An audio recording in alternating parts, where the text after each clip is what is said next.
मैं तो ढूंढता रहा कोई बारूद, कोई दहशतगर्द या कोई उसके ट्रेसेस वहाँ मिले। तो आपको पता मुझे वहाँ से क्या मिला? वहाँ पे मुझे एक बड़ा ख़तरनाक हथियार मिला।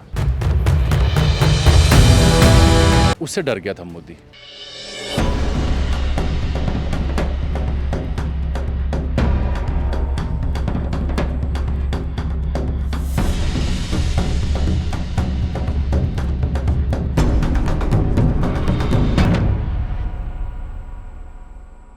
अस्सलाम वालेकुम, मैं हूं मोहम्मद अकमल और आप देख रहे हैं साउथ पंजाब डिजिटल। इस time senior anchor person, senior journalist Ajmal Jami sahab हमारे साथ मौजूद है। ये भी इस टाइम भावलपुर में मौजूद है।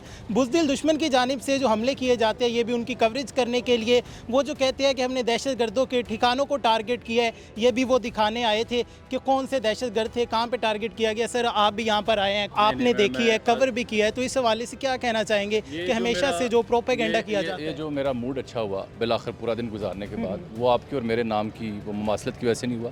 मैंने लोगों का जोशो जज्बा जो देखा है, ऐसे ही है। और जो इनकी स्पिरिट देखी है, जो मामूलात देखे हैं, उसके बाद मुझे लगा कि we are in safe hands. क्योंकि उस मस्जिद का भी वहाँ जाने का इत्तेफाक हुआ, इस हॉस्पिटल में भी ज़ख्मियों से मुलाकात की। तो मैं तो ढूंढता रहा कि कोई हाइड आउट्स या कोई बारूद या कोई दहशतगर्द या कोई उसके ट्रेसेस वहाँ मिले। बिल्कुल। तो आपको पता मुझे वहाँ से क्या मिला? मुझे वहाँ से उस मस्जिद के जो हिस्सा शहीद किया गया और जो क्वार्टर्स का हिस्सा शहीद किया गया, वहाँ से मुझे छोटी नन्ही बच्चियों की चूड़ियाँ मिली, उनके हेयर बैंड्स मिले, और कुछ बच्चे जो वहाँ ज़ेर तालीम थे उनके नोट्स मिले हैंड राइटिंग में। और उन नोट्स में जो सवाल उन्होंने अटैम्प्ट किया था, जो मैंने देखा, वो लकीली मुझे मिल गया। बिल्कुल ऐसे है। वो ये था कि एक इस्लामी मुआशरे में जो नॉन मुस्लिम्स हैं उनके हकूक़ क्या हैं।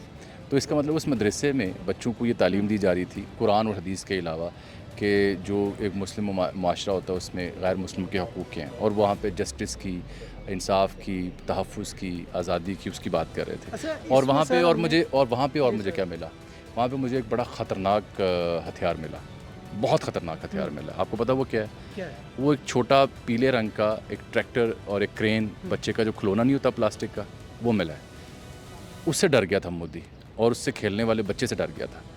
ये है वो असल दहशत, ये है वो असल आतंक, जिसकी वजह से उसने इतने बड़े बड़े जहाज़ चला दिए और मदरसे को हिट कर दिया। अच्छा, मुझे ये बताइएगा कि जिस तरह वो कहते हैं कि हमने दहशतगर्दों के जो ठिकाने थे उन्हें मिसमार किया है, उन्हें टारगेट किया है, तो हम देखते हैं कि मस्जिद पर हमला किया गया, लेकिन जो रिहायशी क्वार्टर थे वो काफ़ी ज़्यादा दूर थे।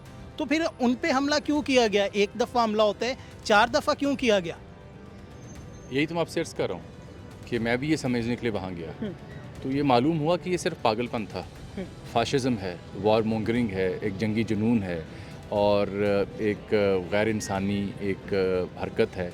जंगों के भी ज़ाब्ते होते हैं ना। आप इबादत गाहों पे हिट नहीं करते, आप बच्चों पे, ख़वातीन पे हमला नहीं करते, अस्पतालों पे हमला नहीं करते।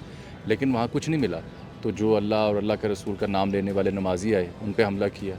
जो वहाँ पे तालीम हासिल करने वाले कुछ चंद एक बच्चे बाकी रह गए थे, क्योंकि अक्सर तो छुट्टियाँ थी वहाँ पे, ऐसे ही है। तो चंद एक जो बच्चे थे या उनके जो किताबें पढ़ी थी वो वहाँ पे नज़र आईं, और वहाँ पे अहले खाना के बाकी इस्तेमाल की चीज़ें, कपड़े, अलमारियाँ, वो मैंने देखी, तो मुझे तो समझ नहीं आई।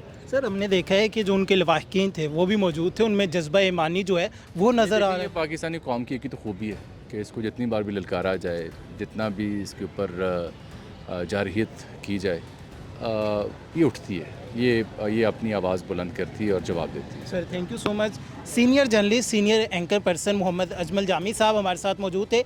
आपने तमाम तर कहानी उनकी ज़ुबानी जानी कि उन्होंने कितने अच्छे अंदाज में बताया कि वहाँ पर उन्हें क्या क्या चीज़ें मिली, किस किस तरह उन्होंने एक्सप्लोर किया, सारा कवर किया, कि सिर्फ़ और सिर्फ इंडिया का ये एक प्रोपोगेंडा था वहाँ पर हमला करने के लिए, अपना इलेक्शन जीतने के लिए, अपनी चीज़ें कवर करने के लिए। अल्लाह ने के बाद।